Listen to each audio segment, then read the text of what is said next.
G'day legends, I hope that you're doing really well. Now, I did miss 2 days over the weekend of reporting. Now, on Saturday, I had like a veterans event.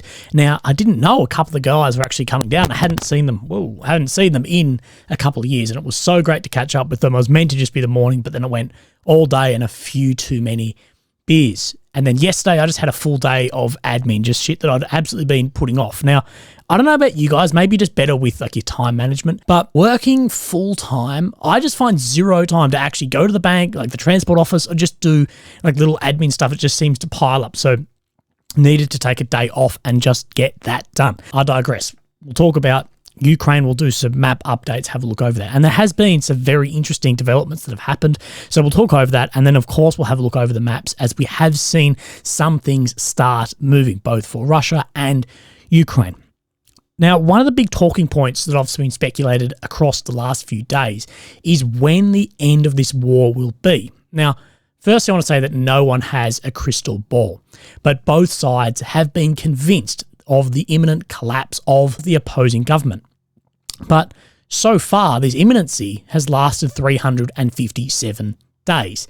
And in my opinion, neither side's government is on the verge of imminent collapse. Each wave of weapons was promised to be a Wunderwaffen. Each Russian mobilization or rotation or little breakthrough promised to be the Russian military we expected that would achieve a rolling victory. And neither of this has happened. Now we're seeing the years 2026 and 2027 thrown around as potential timeframes for this war. But these are being thrown around by those observing the war, those counting stockpiles, counting numbers of people, those assessing support for Moscow and Kiev, timeframes of maybe then the fast air assets. But what we need to remember is if this war carries on for another 3 or 4 years, we're going to be left with hundreds of thousands more men dead on the front line, on top of the already hundreds of thousands we have had, as well as more civilian casualties, especially once this war has to, at some point, no matter which way it goes, has to enter these higher density civilian populated areas. Now, I understand war. I understand that sometimes there's no other option than to fight, but we do need to remember that these successful assaults or failed assaults, or the line moving inches, kilometres, tens of miles, north or south, east or west, is done at the expense of men's lives. Men who had futures, families, friends. These are humans. Plus, there's those who are mobilised, given limited training and put on the front line. And neither side is innocent of this. So what actually are these 26, 2027 dates? So the way it's being reported is the potential estimates of the attrition of Russian stockpiles, of how much they're actually wearing down. Now, is Russia meeting their needs of can they make enough right now to sustain what is happening at the front? No, but there's a few things that go into this. But it's everything. It's not that clear. The Soviet Union, then Russia, they have been building up stockpiles for a long time. They have a lot of stuff. Is the stuff as good as our stuff? No, but they've got a shitload of it, and some of our more high-tech stuff, maybe not so much. We also can make a lot of stuff. Has their economy completely shifted, mobilized into making wartime stuff? No. Will we see that happen? Well, it might be unpopular. We don't know. So there's so many different factors in this. But they are saying that the time frame of that is also for like the full implementation of fixed wing air support, being F-16, F-18.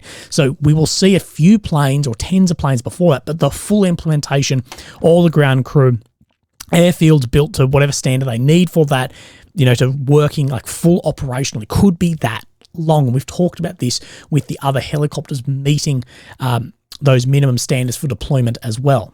And it's also taken on the current rate of advancement. So we're looking at that 3 to 4 years. Of course, things can change very quickly. But only today, the Wall Street Journal has written, military strategists and policymakers across the West are already starting to think about next year's spring offensive. So what do I think of the 26, 27 dates? Well, it really doesn't matter what I think.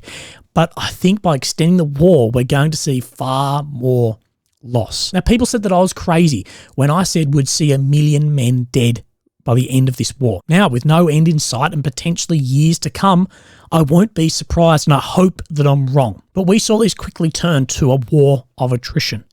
And we have not yet seen any major cities hit yet on at least this new offensive wave.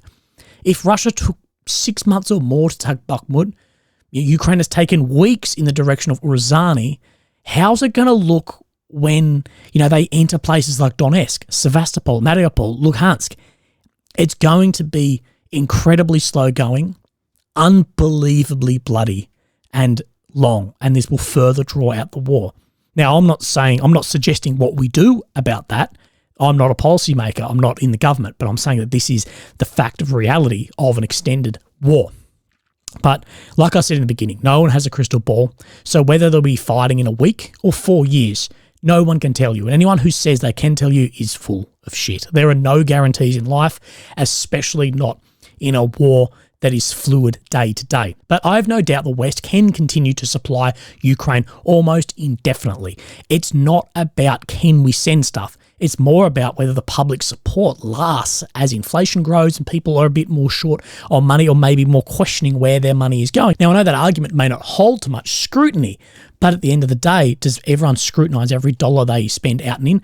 No, they just see how it trends in the media. And is the taste for war there after a year, 2 years, 3 years? We don't know. How's that going to be when we come into things like election? Now, Russia's military-industrial complex is massive and the economy has not yet been fully mobilised. But how is their public support?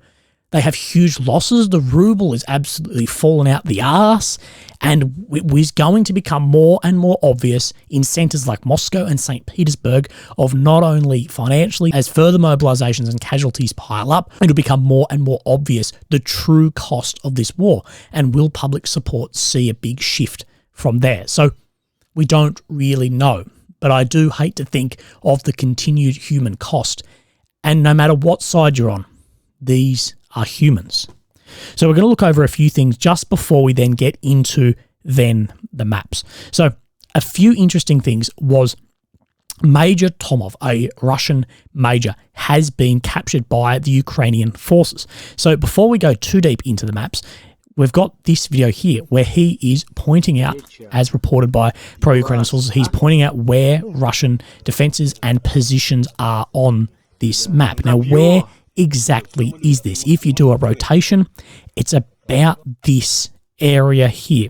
So where is this area here? Well, of course, over Ukraine, the capital of Kyiv. The red area is being occupied since 22, purple since 14. So this area here, if we line up, is around in the Kherson Oblast near the Dnieper River. So it is almost impossible to show exactly where this is, but we did see that Ukraine has made some crosses across here, some successful stuff, and taken up positions. We're going to talk about this as well, but he's pointing out areas here as well. Now, there is an interview/interrogation of Major Tomov as well, where he does talk about the lack of training, how the war is cruel, things like this. And that will be fully on my Telegram if you'd like to watch the full thing. So let's actually look over the maps and see what has changed. So, of course, this is the map. Let's zoom in on some areas that we have seen changing. Now, the Deep State hasn't updated too recently, but I have got some more timely updates as well as we go. But let's look over this. Now, the last time I spoke to you, let's say it was about the 10th. So,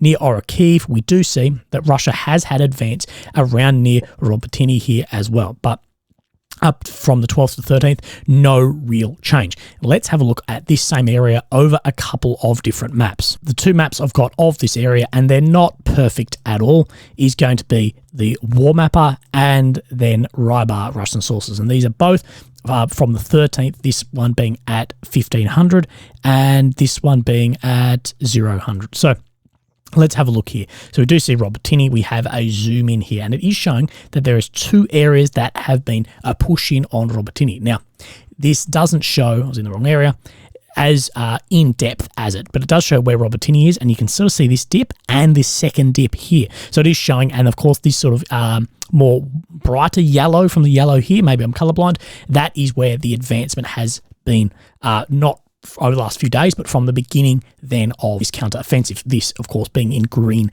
and blue. So then we'll go down onto this other map that I have here, the Ukraine Daily Update map. Now this one isn't as easy because it is in Ukrainian, not in English, but here we see Robotyne here, down from of course Orikhiv, so we're talking the same area here, and we do see this advancement here of these two sort of prongs pushing down. We did see from the 10th through that Ukraine did make a lot of territory. And of course, we have the Syriac maps here, which is showing a very similar picture to, say, the Deep State and the other maps, although it is showing more of a defined front line here. But it is saying this. What these arrows are showing here is that Ukrainian forces have made it onto the outskirts of Robertini itself. It's not really showing that it's pushed into Robertini itself, where this is saying Ukraine did have an advancement here, but was repelled from the main areas of this town. So I think that is interesting. And as we know, these maps tell a slightly different story across all of them, but very similar in a lot of regards too. We're going to pick up from Orokhiv, Robertini here, and we're going to move west. Now we're going to talk about the area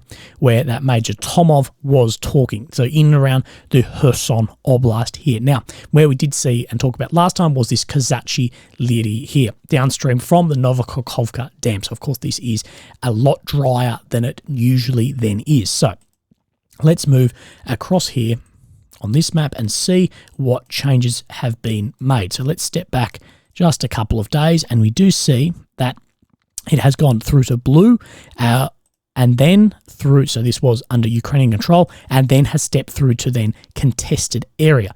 Now, I do not believe that this map, the Deep State, shows any change in here. No, it doesn't. So if then we come onto the ISW, that does show this blue of under Ukrainian controlled area here from just the west of Kazachi Liri. What we do to actually have a look and see about this is then we go on the Rybar Russian sources, and this is showing almost the exact same sort of area of grey zone, and even the same shape of under Ukrainian control by the 121st Territorial Defence have pushed in here, but Kazachi Liri itself is still under control. To further confirm this, let's have a look then at the Syriac maps. Now, Kazachi Liri in here is showing, I believe, on Syriac maps, a lot more is under Ukrainian control. So they're saying also to the north of Kazachi Liri, almost halfway through to Krinky here as well. So more around here that they've made this bridgehead, but then also pushed out. Now, I will say, as of this time doing this, the Syriac maps is the most recent of, I believe, all the maps I am talking about. So it is interesting what is happening around this area. Now, Deep State map is not keeping up with that. I don't know what is exactly going on there, but the biggest advancement we have seen from the Ukrainian forces is in this area, is of course this Uruzhany-Stamorsky area. Now this is really where we saw a few months ago the counteroffensive really start, was a push down here.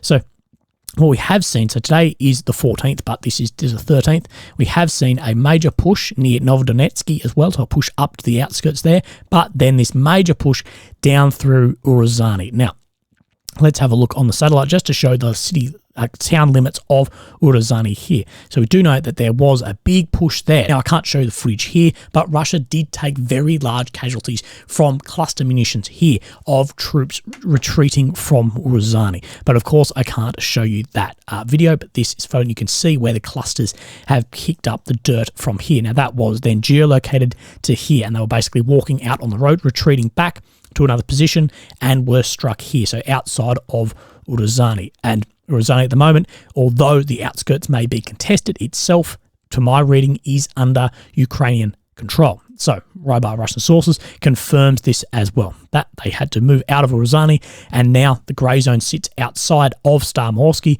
and Uruzhany. So, Stamorsky, Uruzhany here. Now, I actually believe that Russian Rybar sources is actually showing maybe Russia is a little bit closer in here than the Deep State. And we have talked about before that Uruzhany was vulnerable. Now, the Deep State doesn't show this, but it did show a bit of a spire here, and I'm not surprised to see that that has collapsed. It was a vulnerable position. Now, we jump across onto this map, and let's have a look at how this sort of came down. Now, of course, these arrows are showing the directions of movement of the troops. So, of course, you see almost like a pincer here and then the main frontal assault, and we see that get closed off by then the Ukrainian forces and then the retreat back from here. So it did manage to get a fair bit of ground in that area, confirmed across multiple different maps as well. Let's have a look at War Mapper. Now, this, of course, isn't zoomed in. Uruzhany is sitting on this one more in grey zone, but we have seen these major pushes here. Now, as always, people like me to have a look at where exactly we're talking about the defensive positions. So we're still a long way from the defensive positions in this area. So let's have a look from here to be conservative. Let's go dead on 10 kilometers. But something very interesting here is this is one of the least defended areas through here, maybe down to Mariupol, maybe to Berdyansk, that it doesn't have the same build-up. Now, does that same build-up mean that it's less defended? Not really, because if you've got the ground that's in your favour, you don't need as many defensive positions. But compared to somewhere like down here near Robertini, we see that this is significantly different, more heavily defended. But the ground does a lot in these regions. Now, the last map I want to compare on this Ryazani-Starmorsky area is Surak maps. Now, it is showing that the southern part here is still being held by the Russians, but we are not 100% sure on how this went because we do have, of course, that geolocation down here well out of there, but it doesn't mean there aren't still troops fighting grey zone in and around that area. As we know, rotations, things like this. So then we come across to the ISW, and it is showing very similar, but it is showing that yellow area of claimed, which is similar to what the Surak maps was saying, but I think it is showing that there is more acclaimed to then the west here than the deep state and some of the other maps, which is interesting as well. And it doesn't show this major push into Novodonetsky across the waterway here of what we did see over the last few days. So again, this is why we compare maps, whether they're both, pro-Ukraine, whether they're both pro-Russian, we compare those and have a look because all of them have slightly different outcomes. Now, I think this as well is showing a large push down to the south, but is showing very similar to the west as maybe in between, but to the west as deep state. And it is showing that this contested region across to Novodonetsky here that the ISW isn't showing. This is why we look across multiple maps. Now, let's go up into somewhere where we are all very familiar with, into Bakhmut, and see what changes we've seen in the last few days. Now, very interestingly, doesn't show any changes on the deep state map. Let's jump across onto this map, and that Russia did have then an advance here. Now, this is in around that Burkivka region, in and around this large reservoir here too. So we see this reservoir pop up, and then this is in the same region to the north of Bakhmut, but around this reservoir here. Now, we don't see that change on then the deep state map. But if we zoom then back out, and this map is pretty slow because I guess there's a lot to load and my internet sucks in Australia. Anyway, we do see that there's a lot of pushes in and around here. We do see that it doesn't show too much change, if any, on the front line, but it does show there's a lot of pushing, especially in and around down near Avdiivka. So let's have a look. So where we're talking is down near Klishkivka and Rivka here. And Ukraine had launched major assaults here and had made an amount of territory. So let's look over that. So we've got the Rybar Russian sources map. Now, of course, this is Andrivka, Klishkivka. Now, it does say that there were members taken prisoner, but it does show Ukraine did have some pushes here, and it did say on Rybar they did make some ground in and around both Klishkivka and near Kherson here as well. So the easiest way to see these was actually then on Surak maps. So it does say Ukraine did make ground near Klishkivka and then just to the northwest of Kherson here as well, near Andrivka. Now, interestingly, Ukraine actually got back the ground that Russia took in this area the other day. If you remember that Russia actually took an amount of ground here,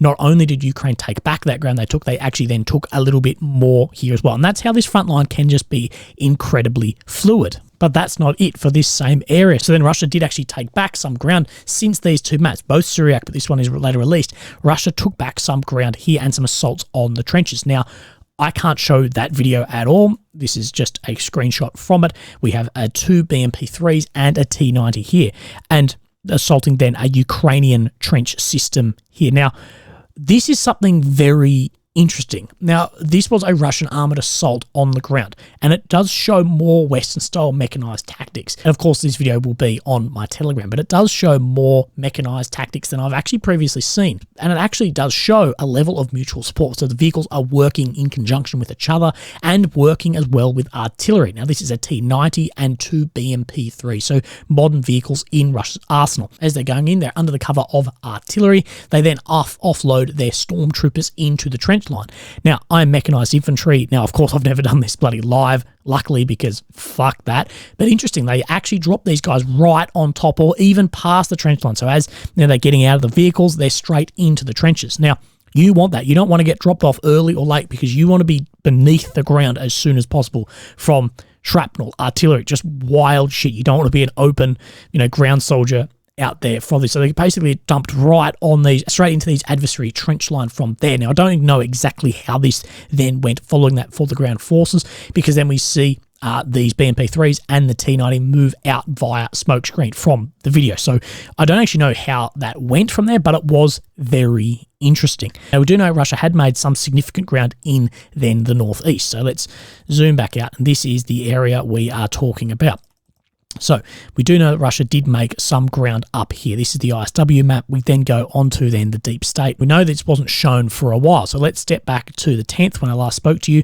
Then we do see this step through up to here to the 13th. So this push out from Vilshana, now Sinkivka. Some claimed it was under control, but there's been no geolocated, no nothing. That was 3 days ago. So it's still under Ukrainian control here, or at least in grey zone. But we do see this step up from here. So then let's have a look on some other maps and see how this then looks. So we'll just push up a little bit further. I got myself lost. So, of course, we see this darker red being new Russian advance. So let's step back through to the 11th. Let's go back to the 10th for good measure.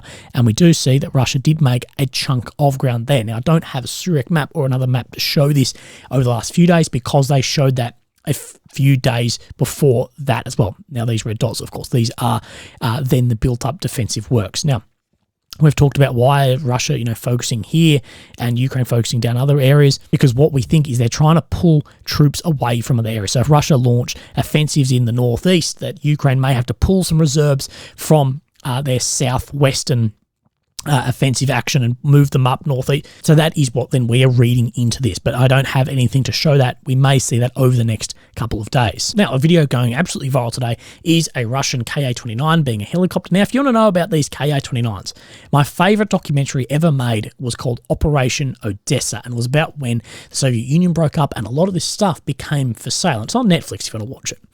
Anyway, a bloody drug cartel basically bought some of these jobs and wanted to buy an ex-Soviet submarine. Operation Odessa, fantastic movie. Now, talking of Odessa, it's actually been massive missile drone raids pretty much as I was making this going on in Ukraine as well.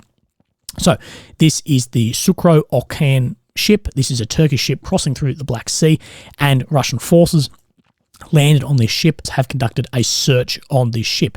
Now, I will say, pretty impressive piloting here to actually go along with the ship. Now, I don't know how difficult that actually is in a chopper, but it looks fairly impressive. Now, one funny thing is here, we do see these guys then get onto the chopper from here, and this guy somewhat gets left behind. This is like the most army shit ever. Wait, let's see. The chopper goes back, and then bloke's like, what the fuck? And then the chopper comes back in and picks up old mate from here. So I think this was actually being reported a little bit funny across some things, and I didn't really have full time to look into this and really study down it because it's the end part of my video. But Reuters actually has more on this. The Russian warship fires warning shots at a cargo ship in the Black Sea. So that on Sunday, Russia, in a statement, said that the Vasily Bokov, the patrol ship, had to fire automatic weapons at the Palau-flagged Sukro Okan vessel. Of course, this is the one in the video. The captain failed to respond to a request for a halt for an inspection. To my reading, Russia does not have the right to actually stop and inspect these ships, but working with military vessels is a bit like paper, rock, scissors fucking warship. If someone asks you to stop, and they fire a warning shot, I'm probably going to fucking stop and let them look through my ship. So the vessel is making its way to the Ukrainian port of Izmail. The Russian statement has forcibly stopped the vessel. Warning fire was opened with automatic weapons. Of course, then the Ka-29 chopper we talked about, and inspection group completed work on board the Sukro Okan, continued on its way to the port of Izmail. A senior advisor to President Zelensky has said this is a clear violation of international law of the sea, an act of piracy and a crime against civilian vessels of a third country in the waters of the states. An advisor, Mikhail Podolyak, has said that Ukraine will draw all necessary conclusions and choose the best possible response. So as we know, the Black Sea is a highly contested area currently because Ukraine want to get their grain out, but the grain deal has been ended by Russia. Russia absolutely have the dominance or naval dominance in the Black Sea. Of course, Turkey's involved there somewhat. Turkey has been somewhat of a neutral country in this conflict so far, but the naval dominance is definitely in Russia's favour, but that dominance has been decreased by Ukraine's recent successes with suicide kamikaze drones. Russia has said that they'll sink ships in there. Ukraine has hit what Russia says is a civilian ship transporting stuff for the military. So the whole thing is a fucking mess down in the Black Sea. Is the grain deal going to go through? Again, Probably fucking not.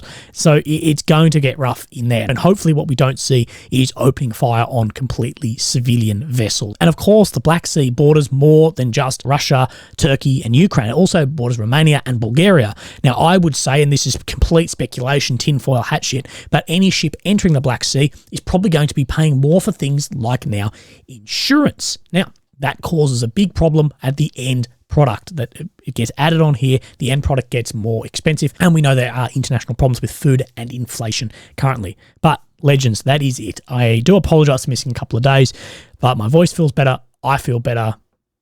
Hell yeah, if you'd like to support me, links down below, but otherwise, never ever feel obliged. I appreciate you guys being here. If you got to this point in the video, legends, and whoever comments first and goes first in the video, I always beat you because I can comment before it goes live. Thank you very much. I'll speak to you soon. Bye-bye.